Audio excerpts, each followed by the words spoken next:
Lorsque l'actualité s'affole, suivez Le Point sur Métropole. Le Point tous les matins à 9 h, simultanément sur Radio et Télémétropole. Reprise 1 h 30. Le Point est une courtoisie de la BNC, Banque nationale de crédit. Unipièce, représentant les batteries Bosch, Arcordia Shipping et Lisa Lotto.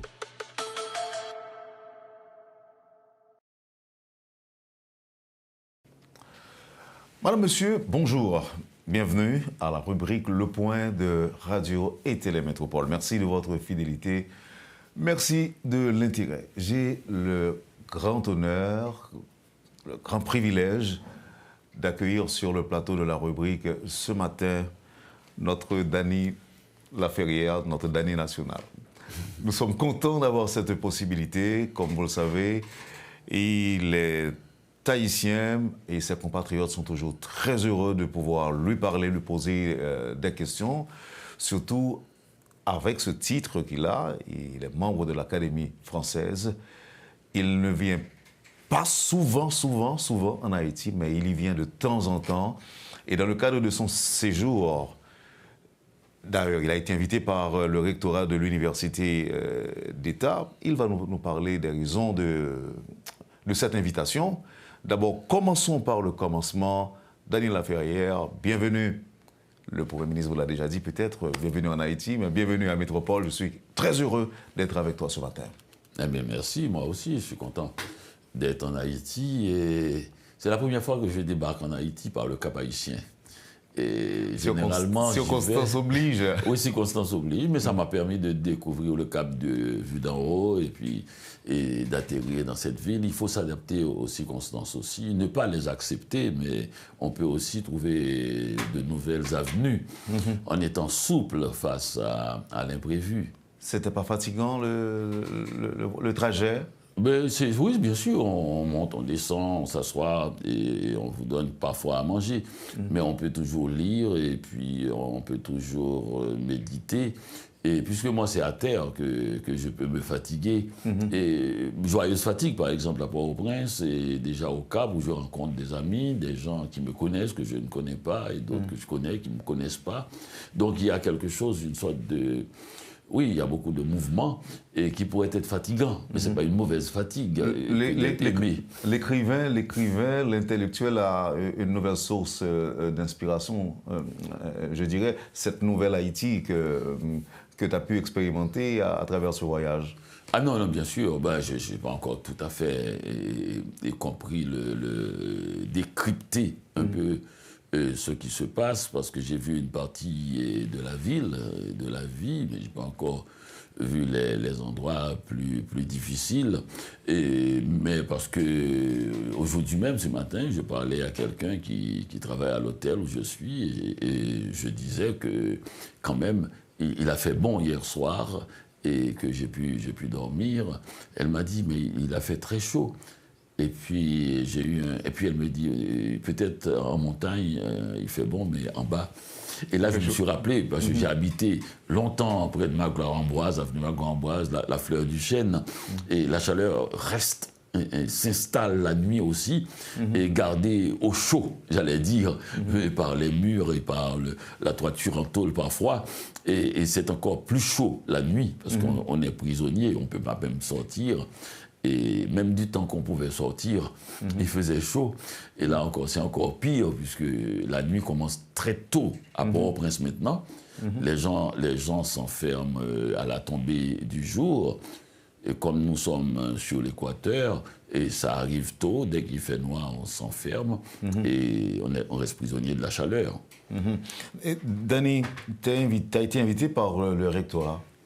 Oui. Pour faire la promotion, pour venir voir et repartir avec de nouvelles idées, de nouveaux faits culturels et pour les faire rayonner, par exemple, à l'étranger. Oui, mais oui, pour venir voir un peu, avoir un sentiment de la réalité, c'est le recteur Dieucel Prévélus qui a beaucoup manœuvré, dans le bon sens du terme, pour que je vienne en Haïti. Et il a tout essayé parce que c'est très complexe. Et moi, 3 jours, c'est possible, mais 15 jours, ça devient très compliqué d'organiser un voyage avec moi. J'ai beaucoup de rendez-vous, beaucoup de choses à faire moi-même. Et avec le temps, c'est comme ça, et comme vous le savez. Et plus le temps avance, plus nous avons... nos branches s'élargissent. Les gens qui dépendent de nous ou que nous dépendons avec qui, ça se multiplie. Et sans qu'on le sache, on accumule. Et tout à l'heure, vous et moi, on parlait du disque dur qui commence à se remplir un peu trop. Donc c'est cela, mais il a pu faire cela, il a préparé un programme. Ce qui donne l'impression qu'on perd la mémoire. Chaque jour, on perd un petit quelque chose. Eh bien, c'est parce qu'on a trop de mémoire. C'est parce qu'on se souvient de trop de choses. Un enfant a beaucoup de mémoire parce qu'il n'a rien dans la tête, dans le sens tout est frais. Et un adulte, moins vous avez de choses dans la tête, plus votre mémoire... Donc c'est pas décourageant alors, parce qu'on a l'impression qu'on s'achemine vers... l'Alzheimer, par exemple, c'est pas le cas? Ah non, pas du tout, pas du tout. Il suffit de prendre 15 jours de vacances et au repos, mettre ça. Et ça va revenir. Et ça se réinstalle, comme on dit. Et la machine repart pas à zéro. Regardez qui sont votés pour Mounion matin. Regardez qui sont révélés pour le public métropole dans le Cap Suisse de matin. Mais c'est beaucoup de choses dans le corps humain. Parce que j'avais un problème avec les yeux. Et puis, mon ophtalmologue, qui était un membre de l'Académie française, et il m'a dit, mais non, restez, attendez. Et en moins de 5 ans, ça va revenir. Mais si vous portez des lunettes, vous ne pourrez pas, puisque vous avez organisé votre regard d'une autre façon. Mais si vous attendez, ça va revenir. Et il ne parle pas pour tout, il ne parle pas pour le sarcome, tout ça, mais je pense qu'il parle, je ne sais pas. Eh bien, ça a revenu. C'est revenu, et après. Mais je disais que le recteur avait bien arrangé cela, parce que sinon j'aurais refusé. C'est-à-dire, l'idée, c'était l'Université d'État d'Haïti, c'est très vaste, et c'est beaucoup de facultés, et puis aussi sur des territoires divers, sur tout le pays. Mais aussi, il y a beaucoup d'universités privées, et qu'on entend aussi et satisfaire un peu. On va, par exemple, dans le Nord, et on va à Limonade, donc on va à des endroits où il y a des étudiants, et ça c'est extrêmement important. Et tout ce qui est école, tout ce qui est étudiant, et je suis preneur. Si je crois bien comprendre, vous avez accepté rapidement de venir en Haïti, alors que les mauvaises nouvelles qui sortent d'Haïti font souvent le tour du monde. Parlez-nous un petit peu d'Haïti, entendu. Là, je fais allusion aux nouvelles. Et comment vous les vivez quand vos collègues, par exemple, à l'Académie, vous posent des questions sur Haïti, l'insécurité, le kidnapping. D'abord, qu'est-ce que vous leur dites? Et ensuite, comment vous-même, vous vivez ces nouvelles qui arrivent d'Haïti? C'est une bonne question parce que j'ai 2 postures dans cette affaire. Ce que je dis à mes collègues n'est pas forcément ce que je vis. C'est-à-dire, je vis la chose légèrement, de manière plus sereine. Mais à eux aussi, je ne dois pas leur faire comprendre que les choses vont bien. Et non, c'est très dramatique. Mais par contre, quand on regarde les médias, la télévision, je sais qu'il y a à boire et à manger. Et parce que moi-même, je l'ai écrit dans Tout bouge autour de moi. J'ai expliqué que les gens, pendant le tremblement de terre qui étaient à l'étranger, ont vécu le tremblement de terre de manière plus traumatique. Parce que nous, qui étions, vous et moi, qui étions en Haïti, par exemple, j'étais à l'hôtel Caribé, si autour de moi... Et vous étiez avec moi aussi le mardi 12 janvier. Le matin. Le matin, oui. Le matin, pour faire une entrevue ici, juste avant. Eh bien, s'il n'y a pas beaucoup de dégâts dans notre coin, nous pensons que le tremblement de terre n'a pas fait beaucoup de dégâts. Si ça tue beaucoup dans notre coin, nous pensons que le pays est complètement dévasté. Mais nous avons une réalité sensible. C'est ce que nous ne pouvons pas voir au-delà. Et comme les appareils technologiques s'étaient stoppés, et comme la télé, il n'y en avait pas, la radio, nous avons ces informations. Mais pendant ce temps, le reste du monde avait toutes les télés qui étaient en Haïti, qui leur bombardaient d'informations. Et quelles sont les informations? C'est les informations qui valent la peine, c'est-à-dire là où il y a dégâts. Donc il n'avait que des dégâts, une montagne de dégâts et un défilé de catastrophes qui leur passaient devant les yeux. C'est normal que le traumatisme soit plus fort. Alors je ne dis pas aux gens qui regardent et qui voient tout ce qui se passe en Haïti de manière traumatique, de leur dire que c'est moins, parce que je veux au moins qu'ils soient sensibles à Haïti. Mais moi, je sais bien qu'il y a toujours des poches de résistance, il y a des poches de sérénité, il y a des endroits vastes de grandes catastrophes. Et donc, connaissant le pays, je sais que ce n'est pas partout. Mais comme le danger est aveugle, on peut se trouver dans un endroit tout à fait calme et se retrouver dans l'œil du cyclone. Et ça, c'est tout à fait possible. Donc c'est difficile de dire que même un point est plus calme qu'un autre. Parce qu'on ne sait jamais, c'est une sorte de... C'est presque quand on se tire à la roulette. Donc c'est très difficile de parler d'Haïti et à l'étranger. On ne peut même pas relativiser, on dit les choses crues, ou encore on essaie de dire toute la vérité. Non, vous savez, les affaires d'information, il ne faut pas non plus, nous, que nous les analysons comme autrefois. Les gens regardent sur Internet s'ils veulent et puis ils en savent plus que vous, avant vous. L'information n'appartient pas au local. Il appartient à celui qui s'informe. Et donc, moi, souvent, j'arrive et puis on me dit tel événement qui vient de se passer. Mais je ne l'ai pas regardé. Ce n'est pas parce que je suis en Haïti, né en Haïti, que je vais savoir cela par science infuse. Donc les journalistes aussi, je leur dis souvent, ne me prenez pas pour le centre qui diffuse, et allez voir vous-même, allez voir par vous-même, et si l'on peut dire. Et donc c'est pas... Vous connaissez le métier, vous savez très bien ce qui intéresse les journalistes en général, c'est les dégâts, les problèmes, les mauvaises choses, les événements. Et c'est pour ça que les écrivains sont importants. Et regardez, il y a eu, je pense que presque aucun événement a été aussi couvert durant les décennies précédentes que le tremblement de terre de Port-au-Prince. Ce qui reste dans la presse internationale, c'est une seule phrase. Et où on en est la reconstruction. Et cette phrase est posée chaque 12 janvier, et pas plus.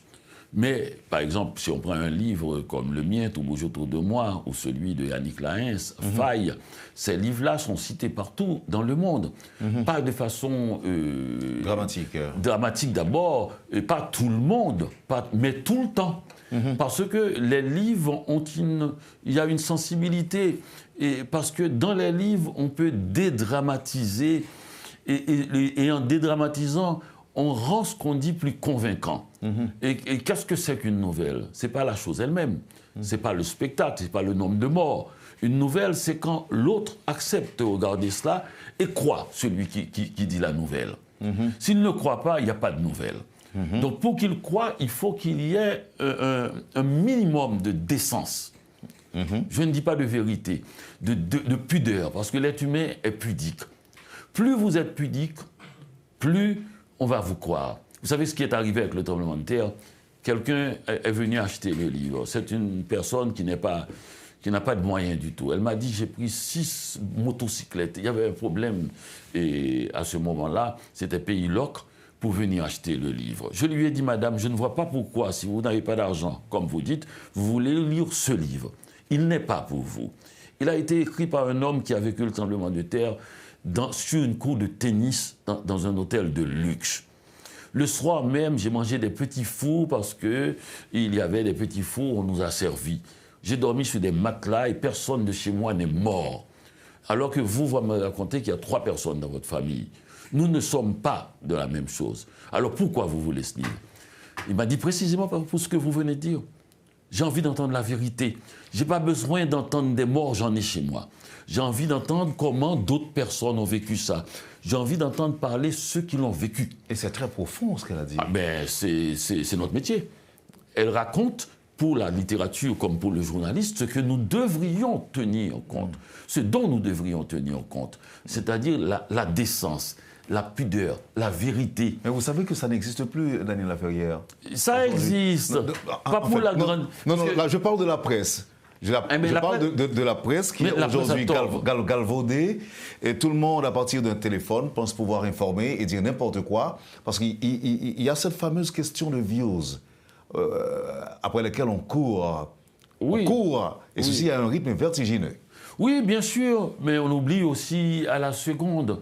Et pourquoi on se souvient d'un conte de La Fontaine, d'une fable qu'on a apprise, et puis on ne se souvient pas des choses qui sont arrivées dans les journaux avant-hier. Et pourquoi un livre dure plus longtemps? Et c'est parce qu'il y a un certain nombre de gens, on n'a pas besoin de tout le monde. Exactement, ce qu'on vous dit, on court après les views ou les vues. Et au Québec, comme on chasse l'anglicisme, les vues, et on court après tout cela. Et le mot est terrible. Ça veut dire je suis vu. Et autrefois, on disait c'est un m'as-tu vu. Oui. M'a-t-on vu? M'a-t-on vu? Oui, on vous a vu, mais pourquoi moi je m'intéresse à vous voir et à ce que vous sachiez que je vous ai vu en plus, oui. que je signale ça par un cœur. Donc, toute cette artificialité fait qu'on regarde cela, mais on n'accorde aucune importance à cela. C'est comme quand on fume une cigarette. On en a besoin, on est fumeur, on aime ça, mais on sait que ça peut vous tuer. Et donc, c'est quelque chose qu'on fait tout en sachant que ce n'est pas la bonne chose. D'ailleurs, j'avais ce petit livre où j'ai noté beaucoup de réflexions de ma vie, et j'avais une réflexion qui était intéressante, que je vous ai dit tout à l'heure, et c'était... ce monde est devenu si difficile que chacun pense qu'il peut prendre une étoile et la piétiner. Le ciel est devenu si bas que n'importe qui croit qu'il peut décrocher une étoile et la piétiner. C'est-à-dire que c'est une explication qui a l'air avec le ciel, avec les étoiles, mais on comprend très bien. Ça veut dire que les gens sont à la chasse de gens et qui sont respectables et pour les gifler. Et pour montrer que rien ne vaut rien, et que tout va à l'eau. Mais ça, c'est pour un temps. Ne nous inquiétons pas. Est-ce que vous êtes d'accord? Est-ce que vous êtes d'accord? Vous êtes du côté de ceux qui pensent que les vues ou les views rendent les gens inhumains? D'abord, ils rendent un grand nombre de gens anxieux. Et la première chose, et l'anxiété quotidienne, parce que c'est vrai que ça peut rendre inhumain, et pas dans le sens même de la méchanceté même, d'abord dans le sens de la réalité. L'individu est accroché à quelque chose, est en attente d'une réponse, il poste quelque chose, comme il dit, et il attend, comme un pêcheur qui pêche à la ligne. Je suis bien content d'entendre ça de vous, Daniel Laferrière. Aujourd'hui, les gens ne volent plus au secours d'une victime, par exemple, d'un accident. On les prend en photo, d'abord, pour les poster ensuite. Entre-temps, la personne est morte. La personne succombe à ses blessures. Bon, dans la réalité, quelqu'un qui regarde quelqu'un qui se noie et ne l'aide pas, et cette personne-là est un sans-cœur, un méchant. Mais dans cette réalité... Oui, mais c'est pourquoi on parlait d'inhumanité. D'inhumanité, oui, mais, voilà. Mais dans cette réalité-là, c'est encore pire. C'est-à-dire que la question ne regarde pas uniquement la personne qui était là, qui a vu quelqu'un se noyer. Il l'étend.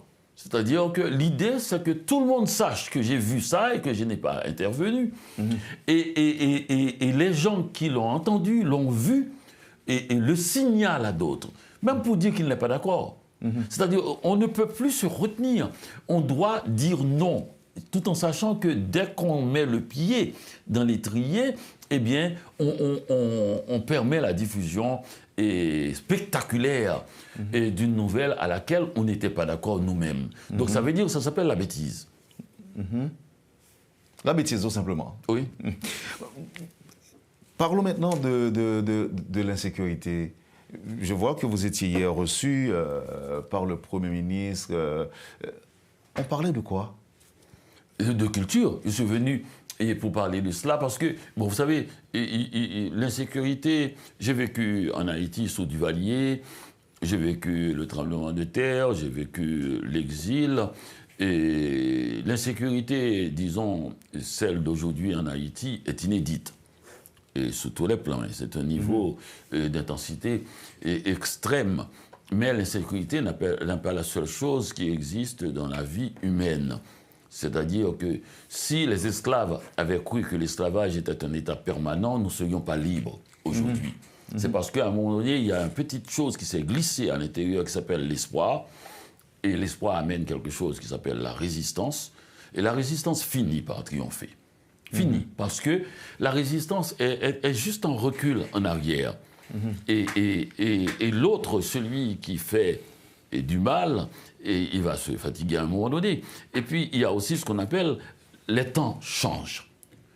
C'est une phrase brève pour dire quelque chose qu'on peut expliquer en 3 heures. Mais c'est vrai qu'il y a un mouvement. Regardez par exemple ce qui se passe dans le football. Est-ce qu'on pense qu'on aurait pu voir ça? Je ne parle même pas notre équipe qui a été splendide, mais par tout le mondial. Il n'y a pas une seule équipe qui ne soit pas dangereuse. Ah, mais si je me retrouve, bon, Haïti, l'Égypte, le Maroc, et moi, mettons, l'Angleterre. Tout le monde dit l'Angleterre a de la chance. Dans le tirage, regarde son tirage. Mais il peut se faire battre par Haïti, par l'Égypte, on l'a vu, par le Maroc. Il n'y a aucune équipe qui a désavoué totalement, qui n'était pas à la hauteur de gagner leur match. Les équipes qui ont peut-être un peu désavoué, c'est peut-être les grandes équipes qui brusquement se sont retrouvées en situation difficile. Mais qu'est-ce qu'on a vu de l'autre côté? On a vu l'Afrique domine le championnat. Parce que les joueurs sont des pays d'Afrique, et les joueurs sont de France, sont de l'Angleterre. C'est-à-dire, si l'Afrique ramène tous les gens de leur diaspora, et ça devient une équipe presque imbattable. Ils peuvent faire un championnat mondial tout seul. Et des fois, on voit le stade est tout noir, quoi. Des deux côtés. Donc c'est ça qu'on voit. Ça, c'est une révolution.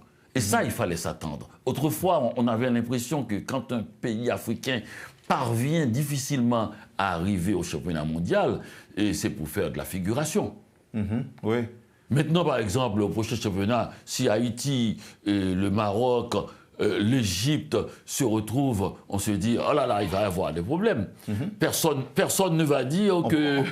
On ne gagne pas d'avance. Donc, ce que je voulais dire, c'est que les temps changent. Et les temps changent parce que le changement a été lent, le changement a été tranquille, et les gens qui font le changement travaillent dans l'obscurité, la clandestinité et dans les grandes profondeurs. J'ai rencontré des gens dernièrement ici et qui travaillent vraiment pour le changement comme des fourmis. D'ailleurs, le recteur de l'université, M. Dieucel Prévélus, et il y a un autre doyen que j'ai rencontré aussi, un petit Goavien, et il m'a dit, mais nous ne pouvons pas. Je suis resté ici parce que je suis allé partout dans le monde, parce que je crois que seule l'école peut garder nos enfants en Haïti. Et s'ils s'en vont, eh bien, nous perdons le pays. C'est des mots très graves, mais il est là pour faire quelque chose. Oui. Tout change, vous l'avez dit. Nous sommes au moment de ce changement. Pour ne pas parler de dynamique de changement, avec par exemple la participation des grenadiers après 52 ans, avec nos jeunes filles qui brillent à l'étranger. Vous avez dû rencontrer quelques-unes, si je ne m'abuse. Vous pensez qu'on va finalement sortir du pétrin grâce à ce changement? Tout le temps, on me demande ça. Est-ce que Haïti va sortir? Est-ce que Haïti va... Mais Haïti n'a jamais arrêté de se battre. Haïti, par exemple, quand les gens me disent quand même c'est un pays qui a connu 32 coups d'État. Oui, mais s'il a connu 32 coups d'État, c'est qu'il n'a jamais accepté totalement les coups d'État. Il a fallu qu'il change les choses pour qu'il y ait un nouveau coup d'État. Donc ça veut dire que c'est un combat. Et nous, on s'est retrouvés sur une terre montagneuse, très difficile à cultiver. On s'est retrouvés avec une population extrêmement forte, dans une poignée de villes. Bon, c'est normal qu'il y a des frottements. Et c'est un pays remuant parce que c'est un pays qui a une conscience politique qui dépasse les autres. N'importe qui dans la rue te dit pour ce que le président ou le Premier ministre devrait faire. Et il le dit sérieusement, et il a pensé sérieusement. Après, il va vous dire, bon, est-ce que vous pouvez me passer un peu d'argent? Parce qu'il n'en a pas, il n'a aucun moyen. Il ne peut même pas se payer un café, mais il peut diriger le pays dans sa tête. Et peut-être vrai aussi. Donc ça veut dire que, moi j'ai vu des Américains, des professeurs d'université, à qui je demandais comment ça va la situation. Il me dit, je ne pense pas. J'ai dit, comment vous ne pensez pas de... Il dit, moi je ne suis pas payé pour penser. Moi je suis professeur à Harvard et à Yale, mais je suis en chimie. Je ne pense pas. Alors que je dis, je ne comprends pas. C'est pas qu'il ne soit bloqué, il n'est pas bloqué. Non, pas du tout. Il y a des gens pour penser. Il y a des penseurs, il y a des gens pour réfléchir. Lui, il n'y a pas ça. Il n'est pas concerné par ça. Donc ça veut dire... Il est là pour mettre en application les pensées des autres. Oui, même pas. Il fait son cours de chimie. Et donc, un pays comme ça, c'est un pays, entre guillemets, béni, tant que ça va bien. Parce qu'il n'y a personne de vraiment concerné. Mais un pays, pourquoi Haïti est bouleversé comme cela? C'est parce que tout le monde est concerné. Tout le monde, dans tous les sens. Ceux qui font le bien, ceux qui font le mal, tout le monde est concerné, tout le monde est intense. C'est un pays, quand la situation économique, la situation de misère est grande, c'est un pays impossible. Mais essayez qu'un jour ça aille, vous allez voir. Vous allez voir. Les génies du mal vont se convertir parce qu'il y aura à gagner et s'en tuer. Les génies du bien vont se... Vous allez voir, on ne pourra pas dire qu'un tel est extraordinaire parce que tout le monde va se déployer. C'est dans les moments les plus difficiles qu'une telle intensité se retrouve négative pour le pays. Mais comme pour les États-Unis, où la situation... Bon, enfin, éliminons Trump, regardons les États-Unis, ils ont plus de pétrole que tout le monde, plus de choses que tout le monde. Donc, ils ont un niveau qui fait que cette façon de se détacher de la chose publique, qu'il y a des familles qui s'occupent, ce qu'ils appellent du public, et fait, ça marche. Au contraire, prospère. Mais s'il y a une situation où il faut courir, où tout le monde doit être concerné, tout le monde se retrouve en situation dramatique, eh bien, on va se retrouver avec des gens qui vont te dire moi, je m'en fous. On dit qu'il ne faut pas sortir avec sa voiture parce que la gasoline va manquer, et le pétrole va manquer aux États-Unis. Il a dit moi, je m'en fous. Complètement. Il va y avoir un grave problème de patriotisme. Parce que les gens ne sont pas concernés, ils ne sont pas habilités à être concernés. Ils ne l'ont jamais été. Je ne voudrais pas vous amener sur le terrain politique, Daniel Laferrière. Eh bien, passons ailleurs. Non, c'est une dernière question que je vais poser avant d'observer la pause. Pas plus tard que la semaine dernière, que cette semaine, je dirais, j'avais reçu quelqu'un ici qui tentait, à tort ou à raison, de faire quelques comparaisons entre la République d'Haïti, la République dominicaine. Il y a moins de 30 ans, la République dominicaine était un pays instable. 1994, on se souvient de ce qui s'est passé, et depuis, les gens se sont mis d'accord pour voir leur pays d'abord. Et depuis, c'est un pays qui grandit, qui évolue, qui produit. Or, nous avons une crise qui est plutôt séculaire. Notre instabilité, ça dure. Il y a plus de 10 ans, on n'a pas d'élection, alors que l'autre, le voisin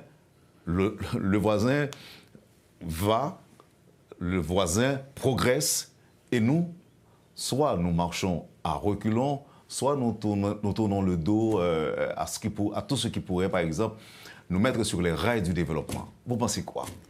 Je pense que d'abord, nous sommes mal placés pour faire des comparaisons entre ces deux pays parce que la plupart des membres de ces deux pays ne se connaissent pas. Les gens qui connaissent la République dominicaine, en grande partie, à part une très petite partie d'élite politique, ce sont des gens du peuple qui y vont pour travailler. Les Dominicains, c'est presque la même chose aussi pendant longtemps, et c'était des travailleuses et qui venaient en Haïti. Nous sommes connectés complètement l'un à l'autre. Nous nous regardons comme en chien de faïence. mais nous n'avons jamais regardé de l'autre côté. Dans toute l'Amérique latine, la République dominicaine est considérée comme un pays tout à fait banal. Et en Europe, ce sont des villes où il y a une énorme prostitution, presque d'État. Je ne parle pas de prostitution économique ou politique. Et je ne voudrais pas du tout offenser en aucun cas l'ambassadeur de la République dominicaine ici, mais je veux que l'on sache que cette comparaison, on ne peut pas la faire uniquement entre Haïti et la République dominicaine en disant que Haïti va mal, la République dominicaine va bien. Je peux dire, par exemple, je ne sais pas, où j'ai oublié, mais je pense pas que la République dominicaine n'ait jamais participé à un championnat mondial de football. Bon, au moins ça. Et je ne sais pas, moi je mettrai ma main au feu qu'il y a plus d'écrivains connus dans le monde, haïtiens que dominicains. En tout cas, je voyage partout. J'aimerais bien d'ailleurs, je voudrais aller en République dominicaine pour aller voir exactement les choses. Ce que je veux dire, que la République dominicaine, c'est un peuple qui se bat beaucoup plus que l'on croit, et pour essayer de garder la tête haute, hors de l'eau aussi, face aux pays de l'Amérique latine qui regardent ce pays toujours de haut. À New York, où il y a une concentration de pays venant de l'Amérique latine, pour eux, la République dominicaine, c'est vraiment presque le bas de l'échelle. Mais on a remarqué que du point de vue économique, ils ont fait un bond. Ils ont gardé un peu une sorte de sécurité, un sens de paix, et qui est peut-être meilleur. Ils sont aussi stables aussi.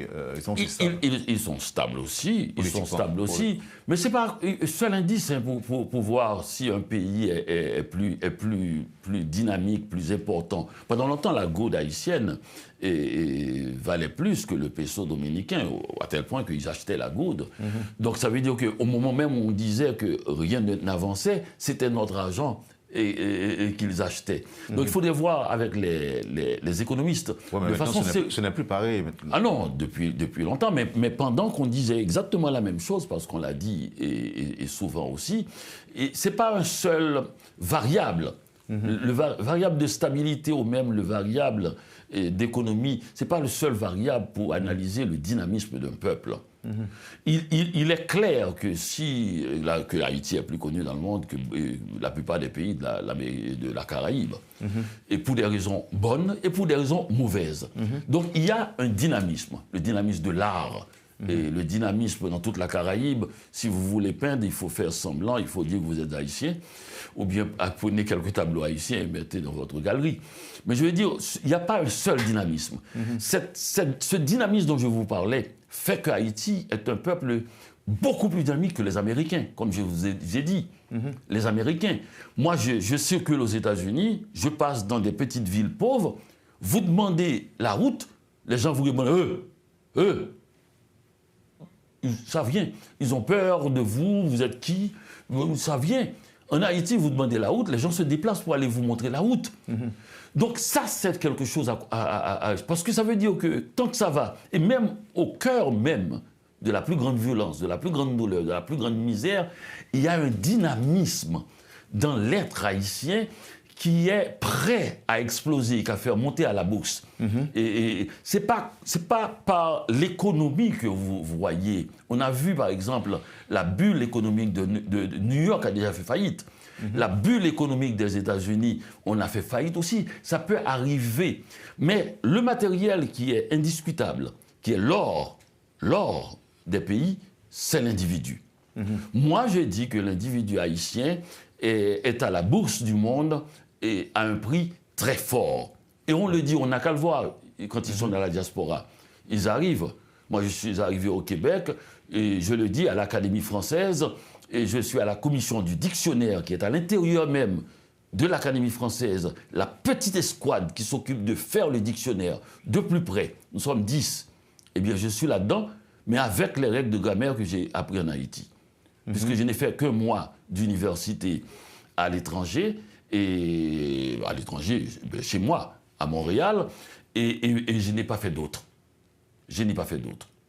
C'est les règles que j'ai apprises à Petit-Gouave, à l'école Maurice Bonhomme. Et on fait de vous ce que vous êtes aujourd'hui.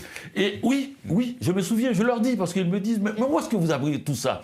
Et surtout, où est-ce que vous avez appris la culture française américaine, japonaise, autant. J'ai dit, comme tous les Haïtiens à peu près, je lis.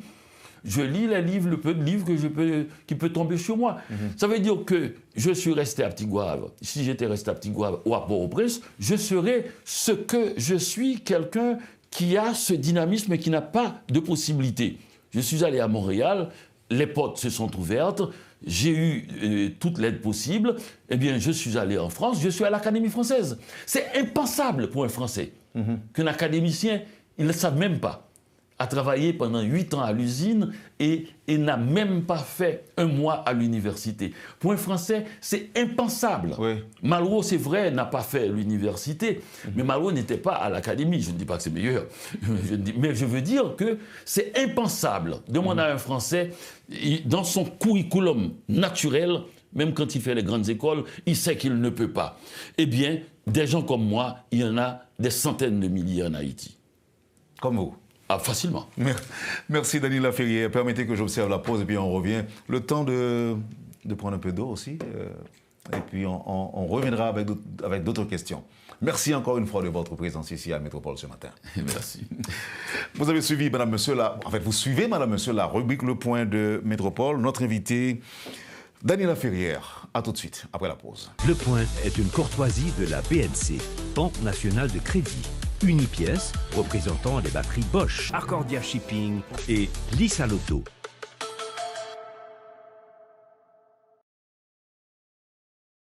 Bienvenue à la deuxième partie de la rubrique Le Point de ce vendredi 17 juillet. Et comme on l'a dit, c'est un grand plaisir de recevoir Dany Laferrière sur le plateau de la rubrique Le Point de Métropole. Vous avez aussi un passé journaliste, Dany Laferrière. Oui, oui, bien sûr. Bien sûr, j'ai commencé j'allais dire au Nouvelliste. J'ai écrit mes premiers articles et j'ai travaillé ensuite à Haïti Inter avec Marcus, d'abord, Jean-Dominique aussi en arrière-plan, si l'on peut dire. Et ensuite, je suis rentré au Petit Samedi Soir, dans l'équipe du Petit Samedi Soir avec Gassner Raymond et Jean-Robert Hérard, Calary Guiteau, et puis naturellement Dieudonné Fardin. Et vous aviez interrogé Franck Etienne? Oui, j'ai interrogé Franck Etienne. Et j'avais 19 ans, il l'a dit dans certaines interviews. J'étais allé voir l'homme qui avait écrit un livre qui m'avait scandalisé dans le bon sens du terme. J'avais été impressionné. C'était ultra vocal. Il y avait une fougue nouvelle qui arrivait dans notre littérature. Remarque que j'avais lu avant Mieux à crever et Sous les bancs. Et là, on est sous Duvalier. Et oui, on est en plein sous Duvalier. Quand j'ai lu le Mieux à crever, et je pense que François Duvalier n'était pas mort. Et ce livre m'avait impressionné, mais Ultra Vocal a eu un effet plutôt, j'allais dire, lexical, plutôt plus intellectuel sur moi. Et que Mieux à crever, que je trouvais quand même déjà original. Vous saviez qu'il allait mourir si tôt? Non, Franck, c'est très difficile de parier négativement sur lui. On peut que parier. Non, j'étais plutôt à parier qu'il aura le Nobel à un moment donné. Et il le souhaitait? Beaucoup. Et je pense avoir été le premier à l'avoir dit. Il l'a souvent dit aussi. Et j'avais dit que s'il y en avait, et je pense qu'on a eu 2 chances de Nobel. Un, parce que, j'allais dire, entre guillemets, par stupidité, qui est mort en allant se fourrer dans la gueule du loup. Et d'une certaine façon, le magnifique auteur de Compère Général Soleil, Jacques-Séphane Alexis. Et l'autre qui est plus prudent, plus intelligent, qui a duré plus longtemps, avec une œuvre plus consistante aussi, et plus variée, et que ce soit par les livres où il y a des dessins, et je parle de Franck Etienne. Et bon, voilà. Permettez que j'ouvre une parenthèse en guise de suivi à une émission que j'ai réalisée hier matin, ici. Il y a un intellectuel qui était justement à votre place, et avec qui on parlait des changements, des grands changements actuelle à travers le monde, la nécessité, par exemple, de repenser l'université, est ce qui nous a amené à un moment donné à parler de l'intelligence artificielle.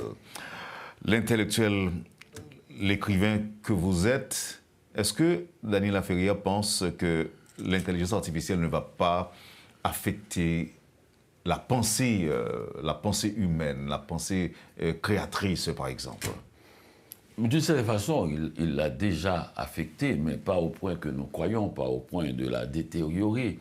Mais quant à voir ça comme un destin funeste, comme quelque chose, une sorte de chose invariable et qui va changer tout ce en quoi nous croyons, je crois que ce n'est pas possible, pour une raison très simple, et que nous ne serons plus là.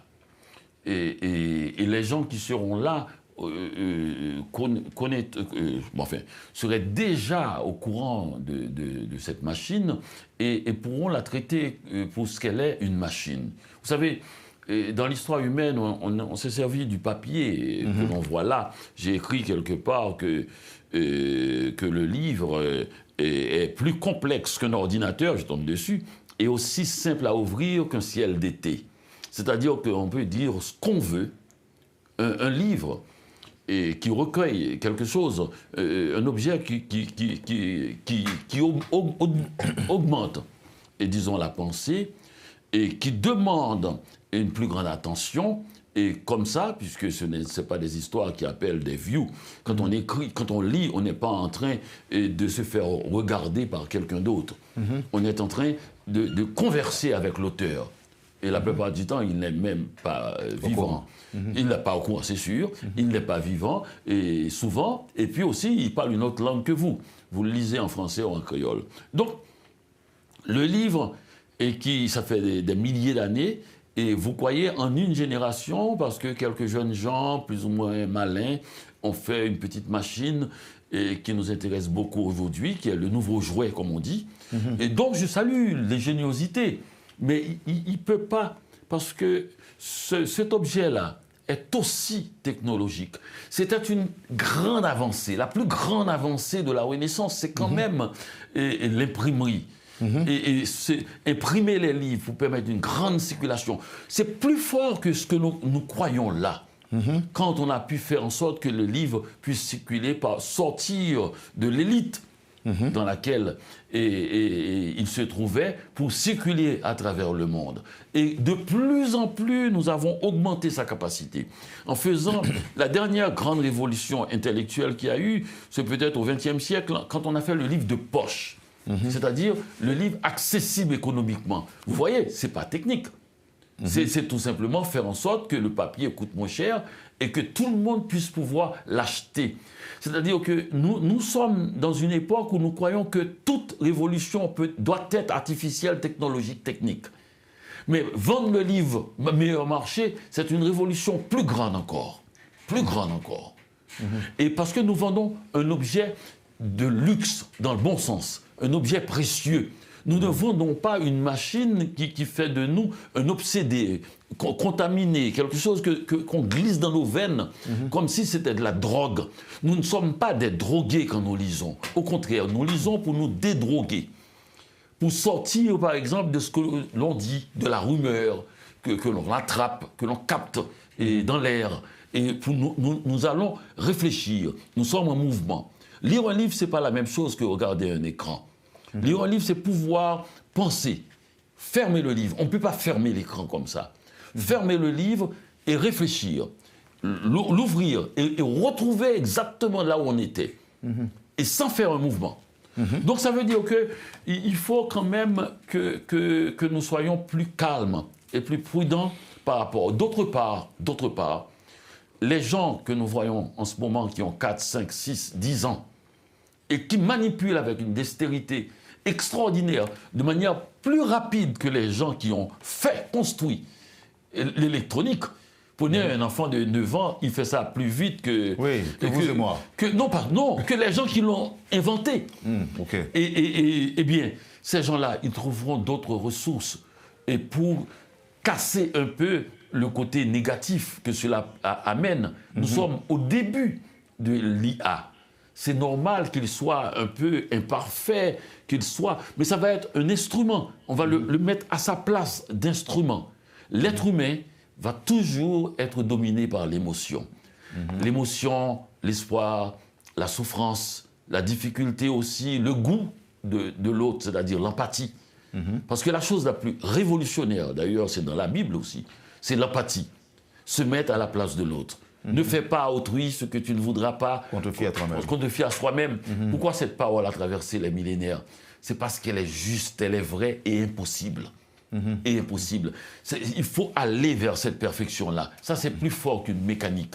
Donc, ne mettez pas cette mécanique au centre de notre vie. Elle a sa place.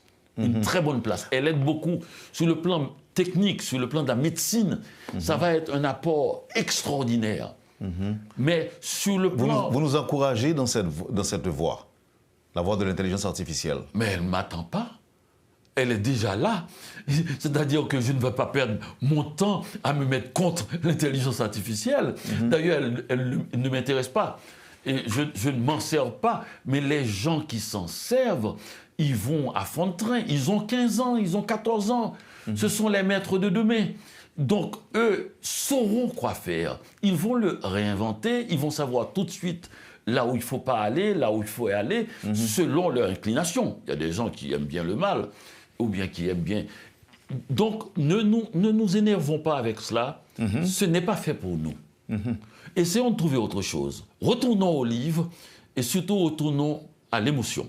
Oui, mais on vous dira aussi que la technologie permet d'acheter des livres via Internet, par exemple. Amazon vous permet d'acheter un livre de Daniel Laferrière.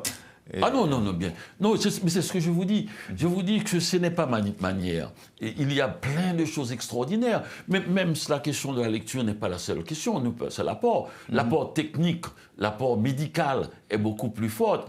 L'apport, par exemple, il y a des gens qui sortent de chez eux et l'intelligence artificielle fait tout leur courrier alors qu'ils sont simplement dans la voiture. Mais c'est pour un temps. À un moment donné, nous ne saurons plus faire notre courrier. Nous ne saurons plus penser, puisque l'intelligence artificielle, nous allons nous livrer à l'intelligence artificielle. Mais je crois que ceux qui viennent, qui l'ont manipulé depuis 10 ans, qui ont actuellement 15 ans seulement, eh bien, ils sauront prendre de la distance à cela. Ils ne mettront pas au centre de leur vie, parce que la mécanique aura toujours un point où elle ne peut pas aller plus loin. Et le seul point qui peut aller plus loin que la mécanique, c'est l'émotion. Si je ne ressens rien, je peux être au paradis, ça ne vaut rien. Maintenant, en fait, on va bientôt finir, Daniel Laferrière, mais avant de vous laisser partir, il y a un auditeur qui m'a prié de vous demander où étaient les problèmes. Pourquoi vous n'avez passé qu'un mois à l'université? Pourquoi? Oui, parce que quand je suis arrivé à Montréal, je n'avais pas de papier, j'étais illégal. Avant, j'ai pu avoir mes papiers, mais avant, j'étais un peu illégal. Donc à ce moment-là, je travaillais à l'usine, mais pas les bonnes. Et celles qui ne donnent aucune possibilité d'avoir des problèmes, d'avoir la santé, l'assurance maladie, je n'avais pas les papiers. Donc 8 ans, c'est beaucoup. Je travaillais 12 heures par jour. Et je faisais minuit 8 heures ou minuit 10 heures du matin. Mais vous avez eu le temps de lire des livres malgré tout? Oui, parce qu'à un moment donné, j'ai compris, c'est pour ça que j'ai quitté l'université. Je ne pouvais pas perdre mon temps à aller apprendre. Et il me faut continuer avec ce que je savais déjà. Ce que je savais déjà, c'est lire et écrire. Je me suis dit, je vais repartir à zéro avec l'idée que ma mère a payé l'école pour moi en Haïti dans des conditions difficiles. On m'a appris l'alphabet.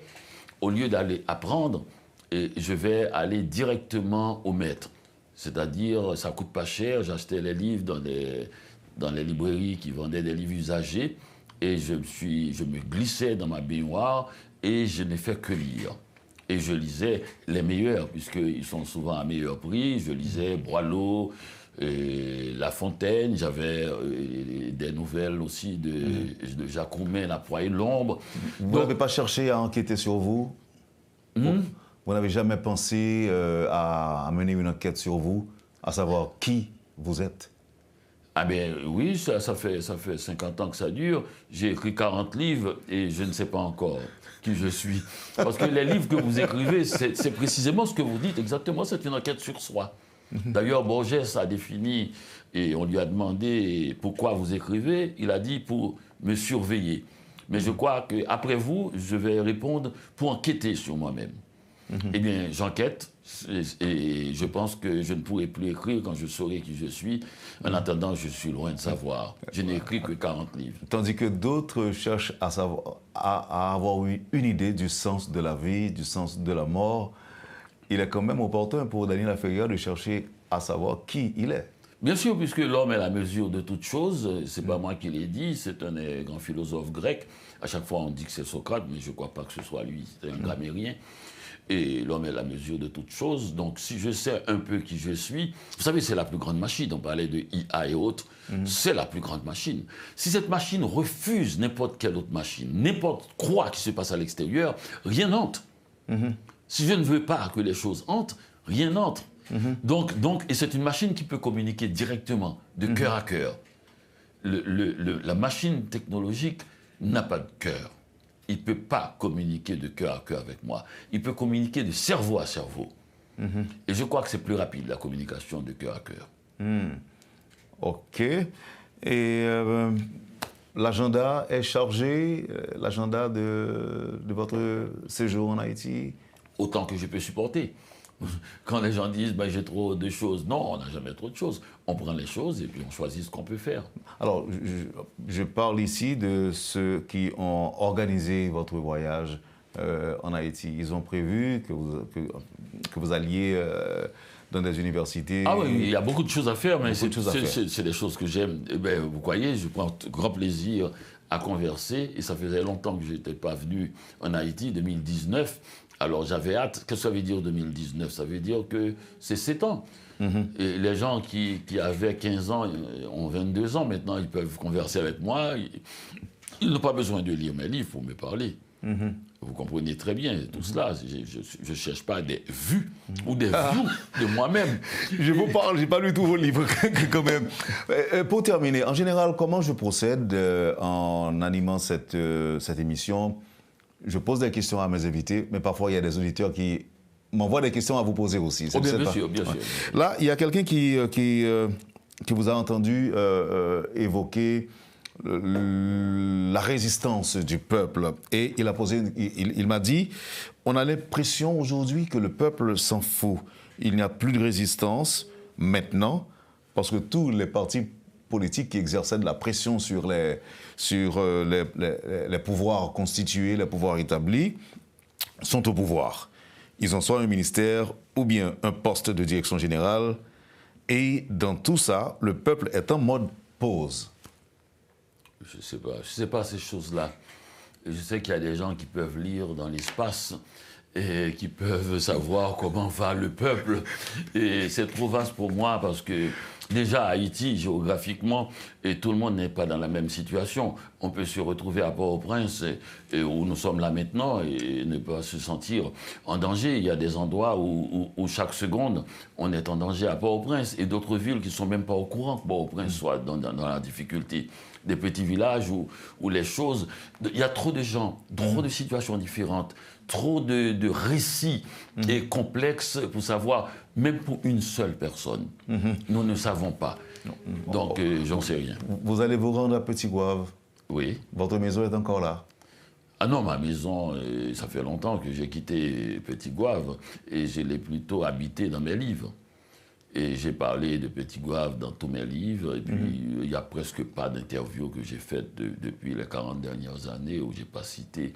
Parce que c'est à la fois une ville qui m'est chère au cœur et qui m'a construit, structuré ma sensibilité, mais c'est aussi une ville qui me fait vivre. Puisque quand j'écris sur Petit Goâve, qui est devenu une ville internationale par mes livres, eh bien, les gens comprennent exactement ce que je dis et puis ils s'y intéressent. Et donc, ils s'intéressent à ma littérature. Apparemment, je pèse mes mots, sans risque de me tromper, Daniel Laferrière a l'air d'une personne très simple. Je ne dis pas simple, je dis très simple. qu'est-ce que vous espérez des petits Gouaviens en termes d'accueil? Je ne sais pas, je vais à Petit Gouave. Vous savez, c'est vrai, quand on pose des questions, comme tu le sais, on a des questions et des réponses, mais je ne sais pas, je vais à Petit Gouave. Quand je serai à Petit Gouave, je serai à Petit Gouave. Et je suis obsédé par le présent de l'indicatif. Je suis obsédé par ce qui se passe dans l'instant. Je sais très bien que je suis Le habité... futur ne vous préoccupe pas, ne vous interpelle pas, ne vous intéresse pas trop? Oh non, il m'inquiète. Ah, ok. Il est là. Mais vous savez, j'essaie d'avancer un petit peu des fois et d'un instant à un autre. Le futur est tellement inquiétant pour des gens comme nous, je veux dire haïtiens, et qu'ils soient en Haïti, en exil, ou bien... On a une confection, un tricotage de la réalité si complexe et difficile et terrifiant, et que si on s'intéresse à ce qui vient, et on ne va pas vivre ce qui est. Il se trouve qu'en ce moment-là, je ne sais pas, dans une demi-heure, en ce moment-là, il se passe que je suis avec un journaliste de qualité et nous discutons de choses qui nous concernent et qui semblent concerner les autres. C'est pas bien ça, c'est extraordinaire. Eh bien, je veux vivre ce moment. Et plus tard... Même s'il y a des choses qui vont vous manquer, par exemple, lors de l'un de vos derniers voyages que vous avez effectué en Haïti, pour atteindre Petit Gouave, vous passiez par Carrefour en voiture. Mais aujourd'hui... Je vais survoler Carrefour. Vous allez survoler Carrefour ou bien vous prenez la mer? Je ne suis pas de cette nostalgie-là. Carrefour est dans mes livres, il m'habite. Non. Et ça suffit? Non. Les gens sont dans la difficulté. Je ne vais pas mettre ma petite nostalgie face à la souffrance réelle des gens. Je veux que Carrefour, la situation change, mais je ne veux pas m'attrister sur ma nostalgie, le fait que j'aurai tellement plaisir à traverser Carrefour. Je veux aussi que beaucoup d'autres endroits aussi. Et puis, ça n'empêche pas les gens de souffrir. C'est ça qui est terrifiant. Et nous disons, il y a des endroits où il y a des choses qui vont mal, il y a des gens... Mais il y a des centaines de milliers de gens malades dans ce pays. Physiquement, par la misère, par des difficultés. Il y a des gens riches aussi qui sont à l'hôpital. Donc, l'une des choses qui m'intéresse en tant qu'écrivain, c'est la multiplicité des points de vue. C'est le fait de ne jamais se faire pousser dans un espace réduit à un temps pointu. Et c'est ça le journalisme des fois, de ce qu'on disait tout à l'heure. Il nous ramène toujours à un petit point. Les gens disent, mais moi, tu vois, je suis bien dans la chose, mais je souffre, là, j'ai le cancer, mais je suis en Haïti, j'habite une grande maison, on ne m'a pas kidnappé, mais j'ai le cancer. Mais personne ne parle de ce mal que j'ai. Mais il existe ce mal, je suis mourant. Et donc, le mal qui intéresse, c'est le mal dont on peut parler, on peut disserter, et les gens, je veux dire, les gens de Carrefour qui vivent ce qu'ils vivent, c'est eux qui importent. Ce n'est pas la possibilité que j'aurai à traverser Carrefour dans une voiture. Merci encore une fois, Daniel Laferrière. J'étais très heureux, comme je l'ai dit tantôt, de vous recevoir sur le plateau, d'avoir la possibilité de vous poser des questions, de vous parler. Merci, moi aussi. Et à bientôt.